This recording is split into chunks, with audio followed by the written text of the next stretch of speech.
Normal wound healing.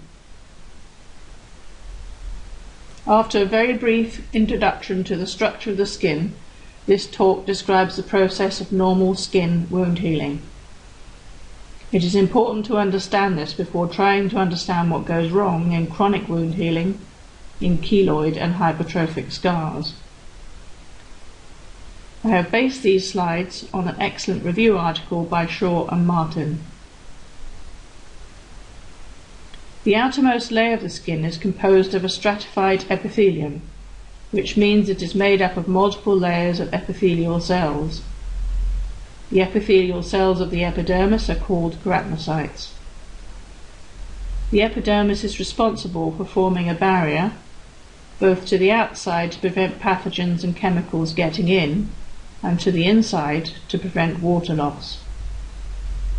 The epidermis sits on a specialized mat of fibrous proteins which connect it to the dermis, a supportive connective tissue consisting of an extracellular matrix of mostly large fibrous proteins such as collagen type 1, fibronectin and elastin. The cells of the dermis, the fibroblasts, are interspersed in this matrix of fibrous proteins. The blood vessels are also found in this layer. Normal wound healing is usually described as occurring in 4 different stages. However, these stages do overlap considerably. These stages are the immediate response, which includes hemostasis or blood clot formation, the inflammatory response, the proliferation, migration and contraction phase, which covers the formation of granulation tissue, wound bed contraction, and re-epithelialization. Then after the wound is repaired, it undergoes resolution and remodeling. The following slides will describe each of these phases.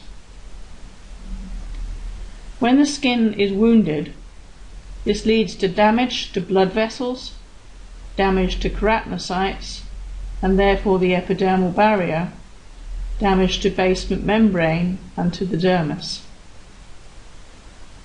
Serum, erythrocytes and platelets all flood into the wound, but so do bacterial pathogens. The immediate response involves the activation and aggregation of platelets and formation of the fibrin clot to stop blood flow and create a temporary barrier. Growth factors and cytokines secreted by the keratinocytes, platelets and circulating in the serum initiate the inflammatory and proliferative stages of the wound healing process. Resident immune cells, such as Langerhans cells, in amongst the keratinocytes of the epidermis secrete cytokines and chemokines that cause the blood vessels to dilate, thus releasing heat. The permeability of the blood vessels also increases, allowing the influx of inflammatory cells. These include neutrophils, which can kill bacteria, followed by monocytes, which mature into macrophages capable of removing bacteria by phagocytosis.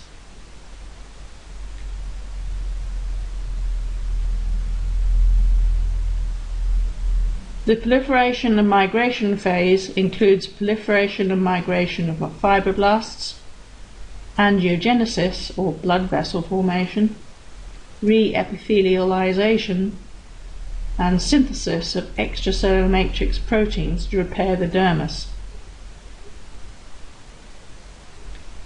The proliferative phase repairs the wound. The repairing dermis, known as granulation tissue, becomes highly vascularized by angiogenesis.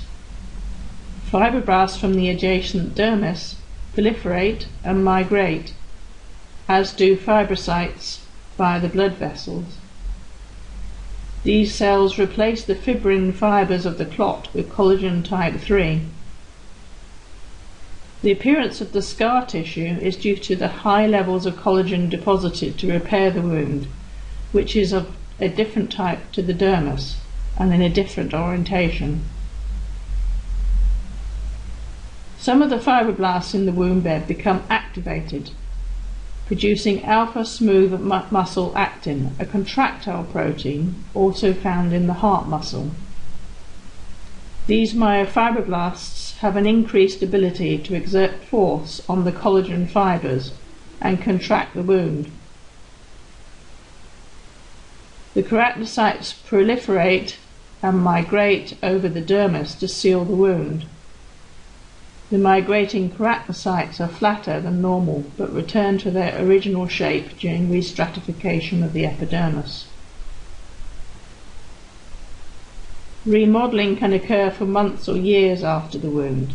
During this phase, some of the cells that are no longer required undergo programmed cell death, or apoptosis. This includes the endothelial cells of the blood vessels that are no longer required, myofibroblasts, and inflammatory cells. Type 3 collagen that was rapidly deposited in haphazard orientation to repair the wound is now replaced by correctly orientated, stronger type 1 collagen.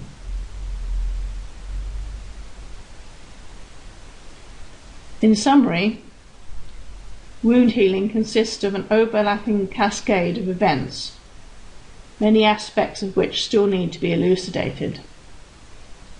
Growth factors released during the immediate response stimulate the inflammatory and proliferation phases. Cytokines released by inflammatory cells also control angiogenesis, but it is controversial as to whether inflammation is necessary for the other stages of the proliferation phase to commence. Another area needing urgent investigation is what stops the proliferation. This is of particular concern for the understanding of keloids, where the proliferation phase continues depositing more collagen than is required, leading to excessive scar tissue.